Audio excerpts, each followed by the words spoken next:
Welcome everyone. I'm back after a pretty long time. It has been a long wait for all of you. I know that.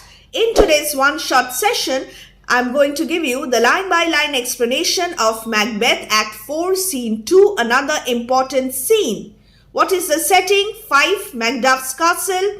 Who are the characters present? Lady Macduff, her son, and Ross. Before starting the line-by-line explanation, I will quickly give you the dramatic significance of this scene. Prepare a short answer question. What is the dramatic significance of this scene?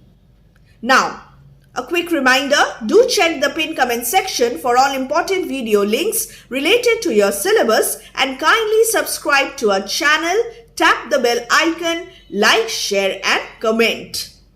Dramatic significance, point number 1. Now this scene highlights the consequences, the results of Macbeth's paranoia, his suspicions and also his ruthlessness, his tyrannical nature and mercilessness. We have the transformation of Macbeth. He is now a hardened criminal. The criminality of Macbeth, also the moral degeneration of Macbeth, the king. In Act 4, Scene 1, if you check Act 4, Scene 1, the ending, you will see that Macbeth decided to go to Fife.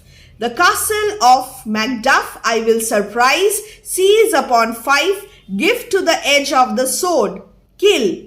His wife, whose wife?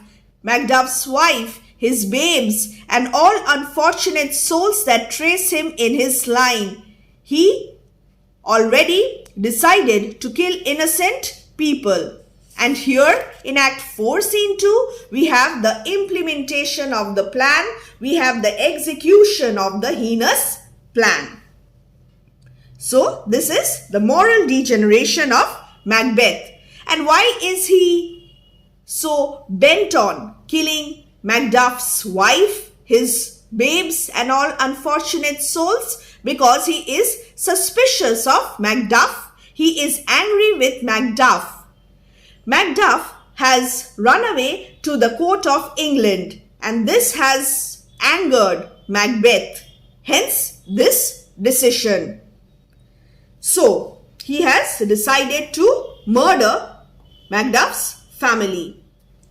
And the conversation between Lady Macduff and her son provides us a perspective on loyalty and betrayal. And this scene also emphasizes the chaos and the moral decay in Scotland under Macbeth's rule.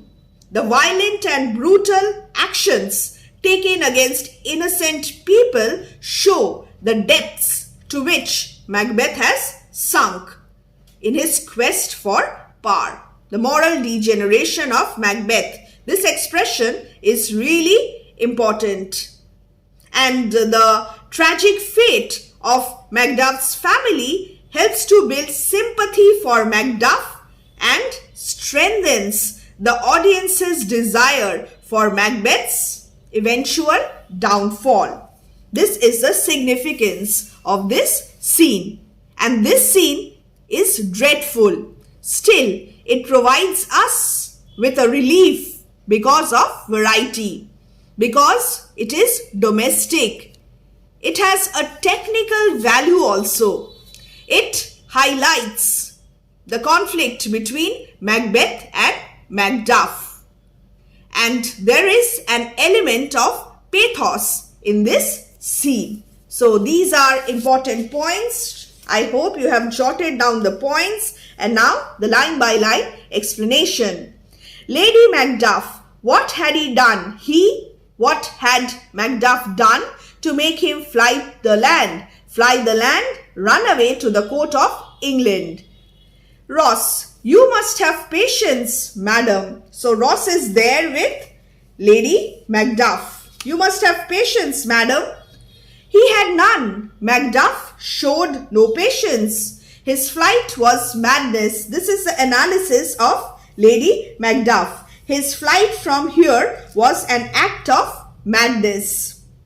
Sometimes when we are not traitors in anything, that we do, our fears which make us run away, show us to be traitors. Our fears do make us traitors. Therefore, according to Lady Macbeth, Macbeth has made an error in running away to the court of England. He is not a traitor, but his action has made him appear to be a traitor. This is the significance. You must have patience till you know everything. But according to Lady Macbeth, Macbeth had no patience. And what is madness?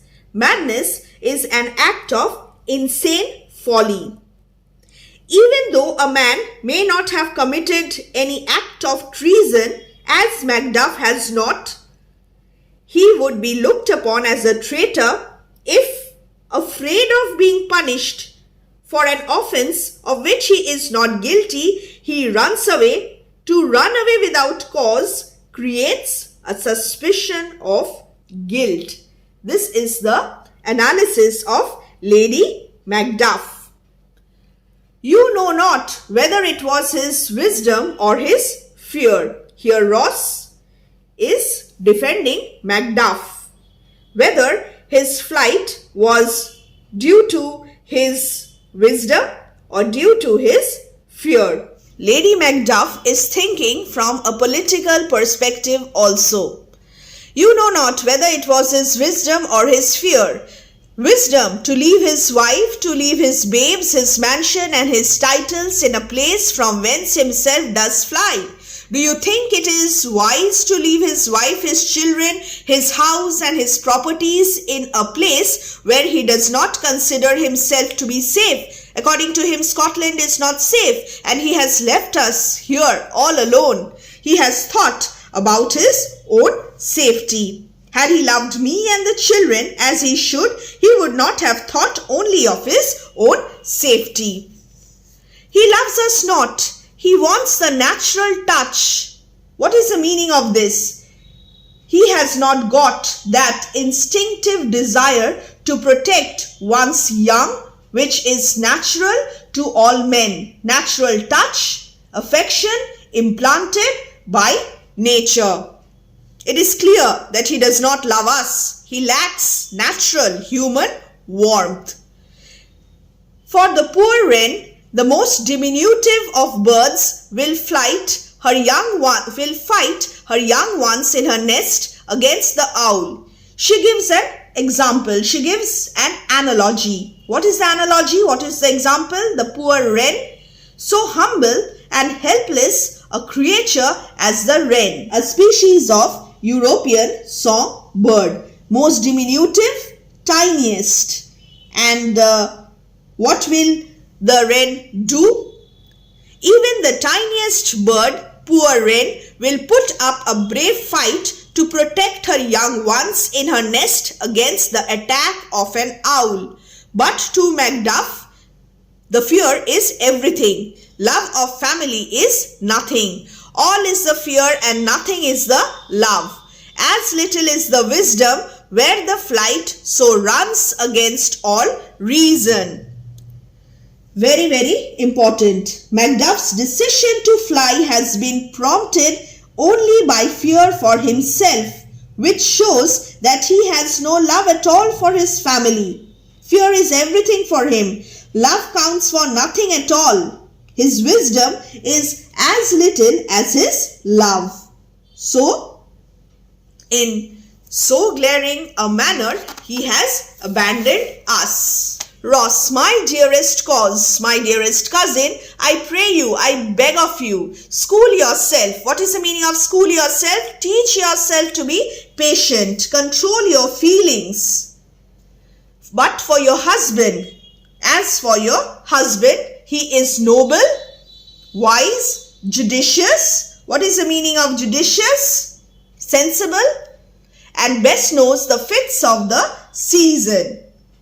He is not likely to act like a coward or a fool. He knows the fits of the season, the violent disorders of the time, the violent fits of the time. Here, Ross is trying to defend Macduff. Let me tell you that he is noble, wise, sensible, and fully understands the crisis through which the country is passing at the present moment. So what is the political context of Scotland right now under the reign of King Macbeth? So there is chaos, disorder all around, and therefore Macduff has understood this and he has acted accordingly. I dare not speak much further. I am sorry. I cannot reveal everything to you. But cruel are the times when we are traitors and do not know ourselves, when we hold rumour from what we fear, yet know not what we fear. This is the condition of Scotland right now. This is a crisis. I can tell you that we have fallen on evil days when we may be declared traitors without our being aware of the treason that we have committed. Actually, we have not done anything wrong, but we have been painted as traitors in Scotland right now. We are wrongly charged with being traitors, referring to Macduff's conduct as interpreted by Macbeth. So there are political reasons and Ross cannot reveal everything. He is referring to the conspiracy against Macbeth which Macduff is directing from England with English help. But he cannot reveal everything to Lady Macduff right now. Lady Macduff is misunderstanding Macduff. He cannot help it, but he can defend Macduff. And he can give her hints. The plural we, when we, refers to the Scotch nobles of the present day. When we are traitors and do not know ourselves, realizing that we are traitors, we do not know ourselves. When we hold rumour from what we fear. Explain current reports according to what our fears dictate, or believe in every report because we fear that it is true, or incur the risk of being misunderstood on account of conduct into which fear drives us. We cannot define our fears. We do not foresee any definite danger, but float upon a wild and violent sea without being able to direct ourselves. Wild means tempestuous, stormy, and violent means high heaving. What is our condition? Our condition is not very good. We don't even know what we fear, because even the things we are frightened of are known only by rumors. We are subject to fits of wild fears, being tossed about on the sea of uncertainties. There is doubt, uncertainty all around, and we are at a loss. Float upon a wild and violent sea, each way and move. I take my leave of you, shall not be long, but I'll be here again. Things at the worst will cease, will stop. If things are as bad as they can be, they will either stop or else climb forward or get better to what they were before. My pretty cousin, blessing upon you. Fathered he is, and yet he is fatherless. Very, very important. What is the meaning of this? He has a living father, that is Macduff, and yet he is fatherless. I am so much a fool should I stay longer. It would be my disgrace and your discomfort. I take my leave at once. It would be foolishness on my part to stay longer. By betraying my weakness, I would only be disgracing myself and distressing you. Be discomfort. So let me take leave of you at once. Exit. Lady Macduff. Sirrah, your father's dead. And what will you do now? How will you live, son? As birds do, mother. So here we have the conversation between Lady Macduff, the mother, and her son. I can live without a father's protection in the same manner as birds. Lady Macduff, what with worms and flies, what will you eat? Son, with what I get, with whatever I get, I mean, and so do they. In the manner do the birds live. Will you feed only on worms and flies like the birds? I mean, I shall live on what I get, just as the birds do. Poor bird, thou wouldest never fear the net nor line, the pitfall nor the gin. In trying to live like a bird, you will very soon come to grief. And what is lime, bird lime? This is a sticky substance which is spread on a stick. If a bird sits on such a stick placed in front of its nest, it cannot disengage its feet and is readily caught. And pitfall, covered pit used as a trap, and gin is a snare. Again, a net, a trap. Poor little bird, would you not be afraid of being caught by bird lime or in a net or a snare or a trap? Why should I, mother? Poor birds, they are not set for. My father is not dead for all your saying. Why should I, mother? Nobody tries to catch poor little birds like myself. I'm helpless, I'm small. And whatever you may say, I cannot believe that my father is dead. Yes, he is dead. How wilt thou do for a father? Nay, how will you do for a husband? Why, I can buy me 20 at any market. Then you will buy them to sell again. Thou speakest with all thy wit, and yet in fate with wit enough for thee. You speak quite wittily. As a matter of fact, you seem to possess understanding beyond your years. You are mature enough. Was my father a traitor, mother? Ay, that he was. Was my father a traitor? Yes, that is what he was. Lady Macduff, ay, that he was. And what is a traitor? Why, one that swears and lies, and be all traitors that do so. What is a traitor? One who is false to his promises of allegiance. Are all traitors like that? Everyone that does so is a traitor and must be hanged. Everyone who is false and treacherous is a traitor and must be hanged. So this is the conversation between the mother and the son. One who violates his oath takes the oath of allegiance to a sovereign. Here King Macbeth is the sovereign, and Macduff has turned against the king. Hence he is a traitor. He has violated his oath of allegiance, and therefore he must be hanged. And must they all be hanged that swear and lie? So is this the punishment for all traitors? Are all traitors punished, hanged? Everyone. Son, who must hang them? Why, the honest men? Then the liars and swearers are fools, for there are liars and swearers enow to beat the honest men and hang up them. What is the meaning of this? Honest men? Men who are not false to their oaths, and hang them up. Here the son is inquisitive. He wants to know the real situation. And must all those who are false and treacherous be hanged? Everyone. Who will hang them? Honest men. Then the traitors must be fools, for the traitors far outnumber the honest men, and they can easily beat the honest men up and hang them. Now, God help thee, poor monkey. May God take care of you, my poor boy. But how wilt thou do for a father?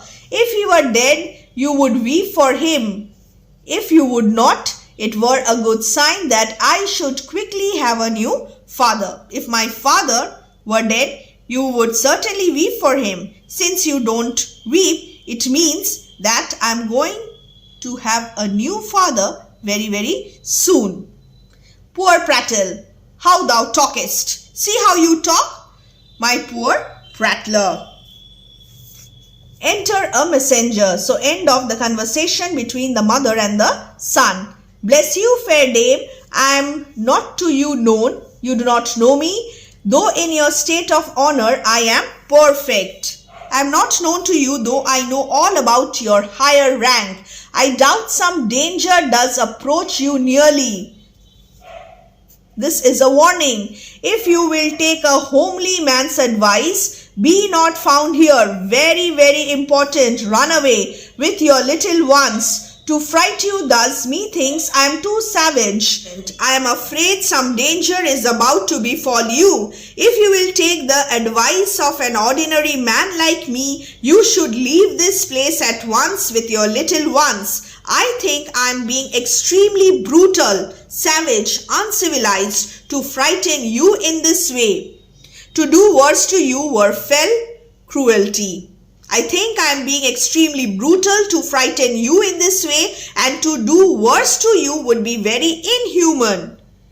Which is too nigh your person. Heaven preserve you. I dare abide no longer. I must not stay any longer. May God keep you safe.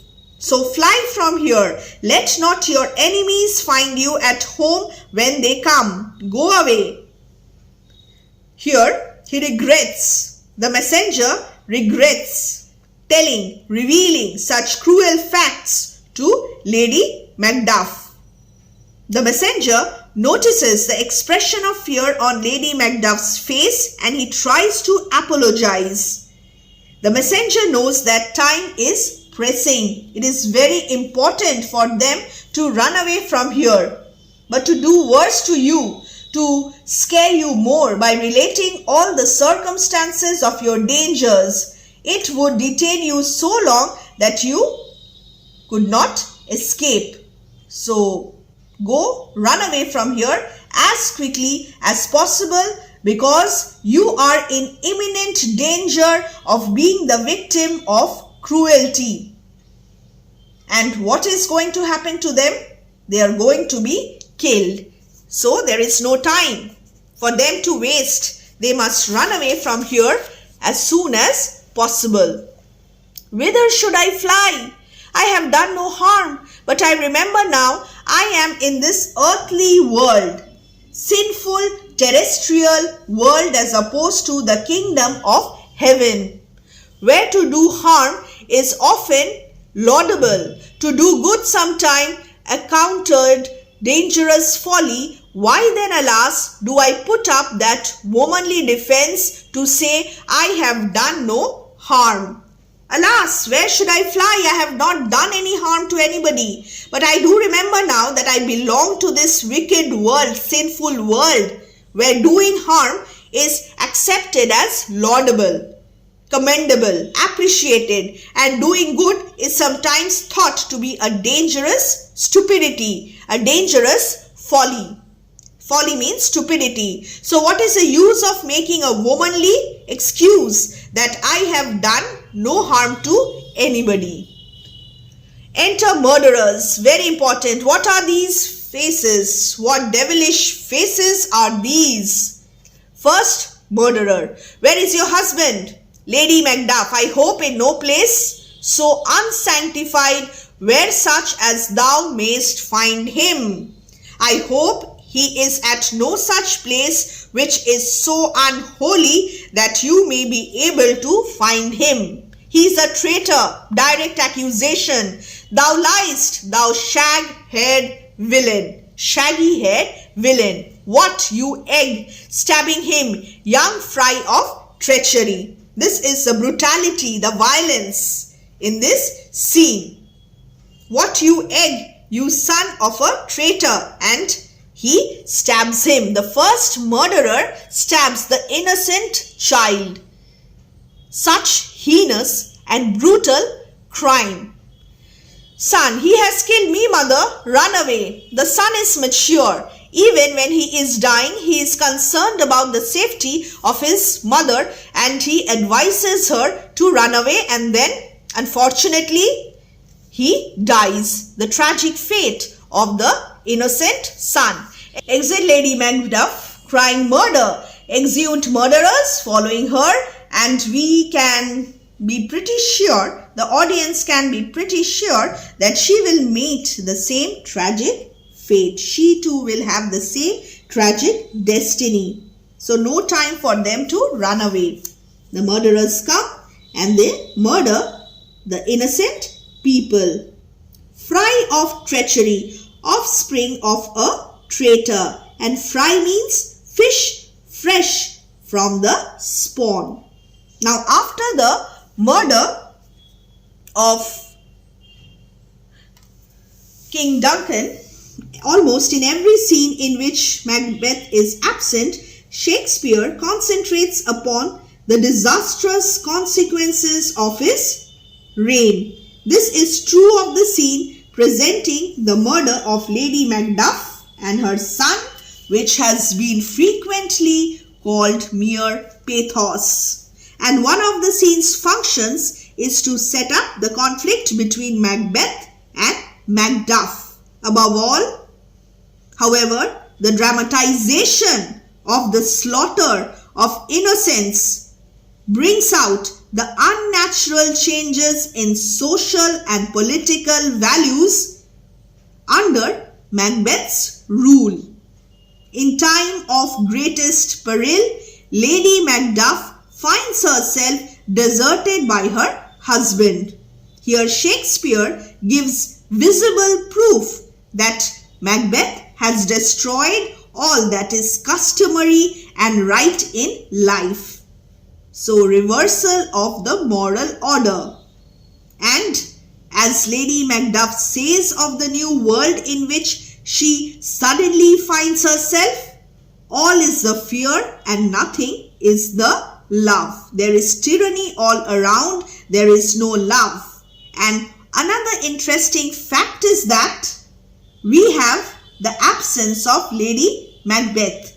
Lady Macbeth is absent from this scene, and she is absent from Macbeth's bloody plans as well.